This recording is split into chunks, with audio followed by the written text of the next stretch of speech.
ರೀ, ಏನಂದ್ರೆ ಇನ್ನೂ ಅಡುಗೆ ಮಾಡಾಕಿಲ್ವೇನು? ಅಲ್ಲ, ಇಷ್ಟಿಷ್ಟೊತ್ತು ತಗೊಂತೀರಲ್ಲ ಅಡುಗೆ ಮಾಡಕ್ಕೆ ಅಂತ ಅಂದ್ರೆ ಏನು ಮಾಡಬೇಕು ನಿಮ್ಮನ್ನ? ಬೇಗ ಬೇಗ ಅಡುಗೆ ಎಲ್ಲಾನು ಮಾಡ್ಬಿಟ್ಟು ಬನ್ನಿ, ಇಲ್ಲಿ ಮಾತಾಡೋದಿದೆ. ಅಯ್ಯೋ ಇರಿ ಬರ್ತೀನಿ. ಈಗ ತಾನೇ ಸಾಂಬಾರ್ಗೆ ಉಪ್ಪಾಗ್ತಾ ಇದ್ದೀನಿ. ಅಲ್ಲ, ಅಡುಗೆ ಮಾಡಕ್ಕೆ ಇಷ್ಟೊಂದು ಟೈಮ್ ತಕಂತು ಅಂತಂದ್ರೆ ಇನ್ನು ಕಸ ಗುಡಿಸ್ಬೇಕು, ಪಾತ್ರೆ ತೊಳಿಬೇಕು, ಬಟ್ಟೆ ಒಗಿಬೇಕು, ಅಲ್ಲಿ ಹೊರಗಡೆಗೂ ಬೇರೆ ಹೋಗ್ಬಿಟ್ಟು ಬರಬೇಕು. ನೀವು ಹಿಂಗೆ ತಡ ಮಾಡ್ತು ಅಂತ ಅಂದ್ರೆ ಯಾವ ಕೆಲಸ ತಾನೇ ಆಗುತ್ತೆ ಹೇಳಿ? ಅಯ್ಯೋ ಏನಂದ್ರೆ ಯಾವ ಕೆಲಸ ಆಗುತ್ತೆ ಅಂತ ಅಂದ್ರೆ ಎಲ್ಲ ಕೆಲಸನೂ ನಾನೇ ತಾನೇ ಮಾಡ್ಬಿಟ್ಟು ಹೋಗ್ಬೇಕು. ಏನ್ರಿ, ಬರ್ತಾ ಬರ್ತಾ ನಾಲ್ಗೆ ಹರಿಬಿಡ್ತಿದ್ದೀರಲ್ಲ, ಏನಾಗೈತೆ ನಿಮ್ಗೆ? ಅಯ್ಯೋ ರೀ, ನಾನೇನ್ರಿ ಮಾತಾಡ್ದೆ ಹಂಗೆ? ಅಡುಗೆ ಎಲ್ಲನೂ ನಾನೇ ಮಾಡ್ಬಿಟ್ಟು ಹೋಗ್ಬೇಕಲ್ವಾ ಅಂತ ಅಂದ್ಬಿಟ್ಟು ಹೇಳಿದ್ದು ನಾನು ಅಷ್ಟೇನೆ. ಅದಕ್ಕೆ ಯಾಕೆ ಇಷ್ಟೊಂದು ಕೋಪ ಮಾಡ್ಕೊಂತೀರಿ? ಆಯ್ತು ಸುಮ್ನಿರಿ, ಇನ್ನೇನು ಅಡುಗೆ ಆಯ್ತು, ಊಟಕ್ಕೆ ಹಾಕೊಡ್ತೀನಿ. ಹಿಂಗೆ ಸುಮ್ಮನಿತ್ತು ಅಂತಂದ್ರೆ ಸರಿ. ಏನೋ ಬರ್ತಾ ಬರ್ತಾ ರಾಯರ್ ಕುದುರೆ ಯಾಕೋ ಕತ್ತೆ ಆಗಂಗೆ ಕಾಣಿಸ್ತೈತೆ ಈ ವಯಸ್ಸಲ್ಲಿ. ಮೇಡಮ್ ಅವರೇ, ನಮಸ್ಕಾರ. ಯಾರು ಬಂದಿರೋದು? ಏನಾಗಬೇಕಿತ್ತು ನಿಮಗೆ?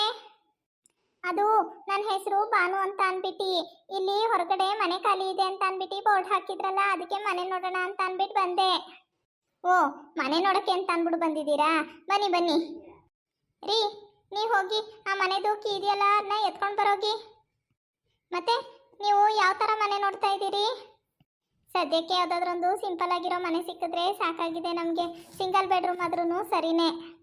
ಒಳ್ಳೇದೇ ಆಯಿತು ನೋಡಿ, ನಮ್ಮ ಹತ್ರನೂ ಸಿಂಗಲ್ ಬೆಡ್ರೂಮ್ ಮನೆನೇ ಖಾಲಿ ಇದ್ದಿದ್ದು ಇವಾಗ. ಓ ಹೌದಾ ಮೇಡಮ್, ಹಾಗಿದ್ರೆ ಮನೆ ನೋಡ್ಬೋದಾ? ಅಯ್ಯೋ ಅದಕ್ಕೇನಂತೆ, ಧಾರಾಳವಾಗಿ ನೋಡಿ. 5,000 ರೂಪಾಯಿ ಬಾಡಿಗೆ, 50,000 ರೂಪಾಯಿ ಅಡ್ವಾನ್ಸು, 11 ತಿಂಗಳಿಗೆ ಅಗ್ರಿಮೆಂಟ್ ಅಂತೂ ಮಾಡಿಸ್ಬಿಡ್ತೀನಿ ನಾನು, ಆಯಿತಾ? ಅದರಲ್ಲಂತೂ ಯಾವುದೇ ರೀತಿ ಚೌಕಾಸಿ ಅಂತೂ ಮಾಡೋಕ್ಕಾಗೋದೇ ಇಲ್ಲ ಮೇಡಮ್. ನಮ್ಮ ಒಟ್ಟಾರದಲ್ಲೆಲ್ಲ ಅಷ್ಟೊಂದು ಯಾರೂ ಮಾಂಸ ಮಾಡಿ ತಿನ್ನೋಂಥವ್ರು ಇಲ್ಲ. ಹಾಗೂ ನಾನೇನೋ ಈ ಥರ ನೀವು ಬಂದು ಕೇಳ್ಕೊತಾ ಇದ್ದೀರಲ್ಲ ಅಂತ ಅಂದ್ಬಿಟ್ಟು ಮನೆ ಕೊಡೋಕ್ಕೆ ರೆಡಿ ಇದ್ದೀನಿ. ಮೇಡಮ್ ಅವರೇ, ಅದರಲ್ಲೆಲ್ಲ ನೀವಂತೂ ನಮಗೆ ಕಟ್ನಿಟ್ಟಂತೂ ಮಾಡಲೇಬೇಡಿ. ಯಾಕೆಂತಂದರೆ ನಿಮಗೆ ಗೊತ್ತು, ನಾವು ಮಾಂಸ ಮಾಡಿ ತಿನ್ನೋಂಥ ಜನನೇ. ಅಯ್ಯೋ ಗೊತ್ತು ಗೊತ್ತು ಬಿಡಿ, ನಿಮ್ಮನ್ನ ನೋಡಿದ್ರೆ ಗೊತ್ತಾಗಲ್ವಾ? ಹಂಗೆ ನೋಡಿದ್ಮೇಲೂ ನಾನು ಮನೆ ಕೊಡೋಕೆ ಒಪ್ಕೊಂಡಿದ್ದೀನಿ ಅಂತಂದರೆ ಅದು ನನ್ನ ಧಾರಾಳ್ತನ. ನೋಡಿ, ಈ ವಟಾರದಲ್ಲಿ ನಮ್ಮದೇ ಆದ ಕೆಲವೊಂದು ರೂಲ್ಸ್ಗಳೆಲ್ಲ ಇರ್ತವೆ. 10 ಗಂಟೆ ಆದಮೇಲೆ ರಾತ್ರಿ ಹೊತ್ತು ಲೈಟ್ ಎಲ್ಲ ಆನ್ ಮಾಡಬಾರ್ದು, ಜಾಸ್ತಿ ನೀರೆಲ್ಲನೂ ಉಪಯೋಗಿಸ್ಬಾರ್ದು, 8 ಗಂಟೆ ಒಳಗಡೆ ಎದ್ದು ಹೊರಗಡೆ ಬಾಕ್ಲೆಲ್ಲನೂ ತೊಳೆದು ನೀರೆಲ್ಲನೂ ಹಾಕಿರಬೇಕು. ಹಾಗೆ ಆಮೇಲೆ ಯಾರೊಟ್ಗೂ ಜಗಳ ಗಿಗಳ ಅಂತ ಅಂದ್ಬಿಟ್ಟು ನಿಂತ್ಕೊಳಕ್ಕೆ ಹೋಗಬೇಡಿ. ನಮಗೆಲ್ಲ ಸೈಲೆಂಟ್ ಆಗಿರೋದೇ ಒಳ್ಳೆಯದು. ಅಯ್ಯೋ ಇಲ್ಲ ಇಲ್ಲ ಮೇಡಮ್ ಅವರೇ, ನಾವು ಆ ಥರ ಯಾರೊಟ್ಟಿಗೂ ಜಗಳ ಗಿಗಳ ಆಡೋದಿಲ್ಲ. ಮತ್ತೆ ನಿಮ್ಮಲ್ಲಿ ಎಷ್ಟು ಜನ ಇದ್ದೀರಿ? ನಮ್ದಕ್ಕೆ ಮನೇಲಿ ನಮ್ಮದು ಗಂಡ, 2 ಮಕ್ಕಳು, ಮತ್ತೆ ನಾನು, ನಮ್ಮ ತಾಯಿಯವರು, ಇಷ್ಟು ಜನ ಇದ್ದೀವಿ. ಏನು, ಅಷ್ಟೊಂದು ಜನಕ್ಕೆ ಸಿಂಗಲ್ ಬೆಡ್ರೂಮ್ ಮನೆ ಸಾಕಾಗುತ್ತಾ? ಅಯ್ಯೋ ಸಾಕು, ನಾವು ನಮ್ಮದು ಗಂಡನು ರೂಮಲ್ಲಿ ಮಲ್ಕೋತೀವಿ ಅಂತ ಅಂದರೆ ನಮ್ಮ ಮಕ್ಕಳು ನಮ್ಮ ತಾಯಿ ಜೊತೆಲಿ ಮಲ್ಕೋತಾರೆ. ಅಲ್ಲ, ಅಷ್ಟೊಂದು ಜನ ಇತ್ತು ಅಂತಂದರೆ ನೀರು ಗೀರೆಲ್ಲ ಎಷ್ಟೊಂದು ಖರ್ಚಾಯ್ತದೆ ಅಂತ ಅಂದ್ಬಿಟ್ಟು ಯೋಚನೆ ಮಾಡ್ತಾ ಇದ್ದೀನಿ ನಾನು. ಅಯ್ಯೋ ಮೇಡಮ್ ಅವರೇ, ಹಾಗೆಲ್ಲ ಏನು ಯೋಚನೆ ಮಾಡೋದಕ್ಕೆ ಹೋಗಬೇಡಿ. ನಾನೇನು ತುಂಬ ನೀರೆಲ್ಲನೂ ಬಳಸೋದಿಲ್ಲ. ನಾನು ಈಗಿದ್ದೀನಲ್ಲ ಮನೆ, ಅಲ್ಲೂ ಓನರಮ್ಮ ಇಲ್ಲೇ ಇರಿ ಅಂತ ಅಂದ್ಬಿಟ್ಟು ಕೇಳ್ಕೊಳ್ತಿದ್ದಾರೆ.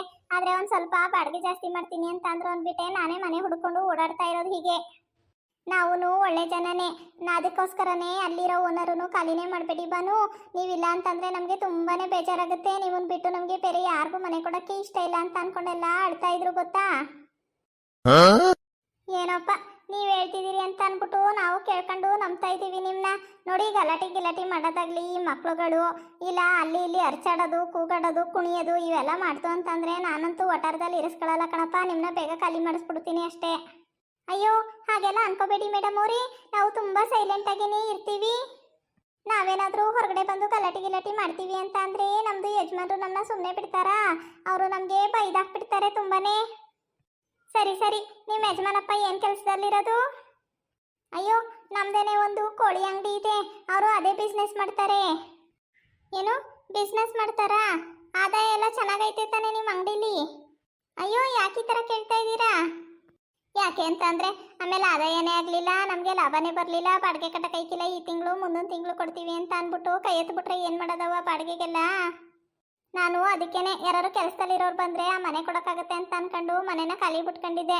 ಈಗ ನೋಡ್ತು ಅಂತಂದರೆ ನೀವು ಮನೇಲಿ ಇಷ್ಟೊಂದು ಜನ ಇದ್ದೀರಿ, ಅದರಲ್ಲಿ ಬೇರೆ ನಿಮ್ಮ ಗಂಡ ಬಿಸ್ನೆಸ್ ಬೇರೆ ಮಾಡ್ತಾರೆ ಅಂತ ಅಂತಾರಲ್ಲ, ಈಗ ಹೆಂಗೆ ಬಾಡಿಗೆ ಗಿಡಿಗೆ ಎಲ್ಲನೂ ಹೆಂಗೆ ಮೇಂಟೈನ್ ಮಾಡ್ತೀರಿ ನೀವು? ಅಯ್ಯೋ ನೀವು ಅದ್ರ ಬಗ್ಗೆ ಎಲ್ಲ ತುಂಬ ತಲೆ ಕೆಡಿಸ್ಕೊಳ್ಳೋದಕ್ಕೆಲ್ಲ ಹೋಗಬೇಡಿ. ನಮ್ಮ ತಾಯಿದು ಪೆನ್ಷನ್ ದುಡ್ಡೆಲ್ಲನೂ ಬರುತ್ತೆ, ಅದ್ರ ಜೊತೆಗೆ ನನಗೂ ಗೃಹಲಕ್ಷ್ಮಿ ಯೋಜನೆ ದುಡ್ಡೆಲ್ಲ ಬರುತ್ತಲ್ಲ, ಅದೆಲ್ಲನೂ ಸೇರಿಸಿ ಬೇಕಿದ್ರೆ ನಾವೇ ಕಟ್ಕೊಂಡು ಹೋಗ್ಬಿಡ್ತೀವಿ. ಆಮೇಲಿಂದ ಬೇಕಿದ್ರೆ ನಾವು ನಮ್ಮ ಗಂಡನ ಹತ್ರ ದುಡ್ಡನ್ನ ವಸೂಲಿ ಮಾಡ್ಕೊತೀವಿ ಬಿಡಿ. ಓ ಹಂಗಿದ್ರೆ ಸರಿ. ಈಗ ನನ್ನ ಗಂಡ ಮನೆ ತೋರಿಸ್ತಾರೆ, ಹೋಗಿ ಮನೆನ ನೋಡ್ಬಿಟ್ಟು ನಿಮಗೆ ಇಷ್ಟ ಆಯಿತು ಅಂತ ಅಂದರೆ ಅದನ್ನೇ ಓಕೆ ಮಾಡ್ಕೊಂಡು ಇವತ್ತೇ ಟೋಕನ್ ಅಡ್ವಾನ್ಸ್ ಕೊಟ್ಬಿಟ್ಟು ಹೋಗ್ಬಿಡಿ. ನಾವು ಬೇರೆ ಯಾರು ಬಂತು ಅಂತಂದರೆ ಮನೆಗೇ ತೋರ್ಸೋಕ್ಕೆಲ್ಲ ಹೋಗಲ್ಲ. ಈಗಷ್ಟೇ ಪೇಂಟ್ ಎಲ್ಲನೂ ಮಾಡಿಸಿದ್ದೀವಿ ನೋಡಿ. ನೀವು 3 ದಿನಕ್ಕೆ ಖಾಲಿ ಮಾಡಿ, 3 ತಿಂಗಳಿಗೆ ಖಾಲಿ ಮಾಡಿ, 3 ವರ್ಷನಾದರೂ ಇರಿ ಇಲ್ಲ 10 ವರ್ಷನಾದರೂ ಇರಿ, ಅದ್ರ ಬಗ್ಗೆ ನನ್ನ ತಲೆ ಎಲ್ಲನೂ ಕೆಡಿಸ್ಕೊಳಕ್ಕೆ ಹೋಗಲ್ಲ. ಆದರೆ ಮನೆ ಖಾಲಿ ಮಾಡೋವಾಗಂತೂ 12,000 ರೂಪಾಯಿ ನನ್ನ ದುಡ್ಡನ್ನಂತೂ ಹಿಡಿತೀನಿ, ಸರಿನಾ? ಅಯ್ಯೋ ಮೇಡಮ್ ಅವರೇ, ಅಷ್ಟೊಂದು ದುಡ್ಡು ಹಿಡಿತಾರಾ? ಪೇಂಟ್ ಎಲ್ಲ ಏನು 2 ರೂಪಾಯಿ ಬಂದ್ಬಿಡುತ್ತಾ? ಅದಕ್ಕೇನೆ ಮನೆ ಎಲ್ಲನೂ ಪೇಂಟ್ ಮಾಡಿಸಿ ಕ್ಲೀನ್ ಎಲ್ಲನೂ ಮಾಡಿಸಿ ಬರೋರಿಗೆ ಕೊಡಬೇಕಲ್ವಾ? ಅದಕ್ಕೇನೆ ನೀವು ಗಲೀಜು ಮಾಡಿರಿ ಮಾಡದೇ ಇರಿ, ಹೆಂಗಾದರೂ ಇಟ್ಕೊಂಡಿರಿ ಮನೇನ. ಕೊನೆಯಲ್ಲಿ ನಾನು 12,000 ರೂಪಾಯಿನೇ ಹಿಡಿಯೋದು. ಆಯ್ತಾಯ್ತು, ಈಗ ನಾನು ಮನೆ ನೋಡ್ತೀನಿ. ಇಷ್ಟ ಆಯಿತು ಅಂತ ಅಂದರೆ ಬಂದು ಟೋಕನ್ ಅಡ್ವಾನ್ಸ್ ಕೊಟ್ಬಿಟ್ಟು ಹೋಗ್ತೀನಿ. ವೀಕ್ಷಕರೇ ನೋಡಿದ್ರಲ್ಲ, ನಮ್ಮ ಮನೆಗೆ ಈಗ ಬಾಡಿಗೆಗೆ ಅಂತ ಅಂದ್ಬಿಟ್ಟು ಯಾರೋ ಒಬ್ರು ಬಂದವರೆ. ಇನ್ನು ಇವ್ರು ಹೆಂಗಿರ್ತಾರೆ ವಟಾರದಲ್ಲಿ ಅಂತ ಅಂದ್ಬಿಟ್ಟು ಮುಂದಕ್ಕೆ ಕಥೆಯಲ್ಲಿ ನೋಡ್ತಾ ಹೋಗಿ. ಇದ್ರ ಬಗ್ಗೆ ನಿಮ್ಮ ಅನಿಸಿಕೆ ಏನು ಅಂದ್ಬಿಟ್ಟು ಕಮೆಂಟ್ ಬಾಕ್ಸಲ್ಲಿ ಕಮೆಂಟ್ ಮಾಡಿ. ಹಾಗೆ ನಮ್ಮ ಚಾನಲ್ನ ಸಬ್ಸ್ಕ್ರೈಬ್ ಮಾಡ್ಕೊಂಡು ಎಲ್ಲ ಕಥೆಗಳನ್ನೂ ನೋಡಿ.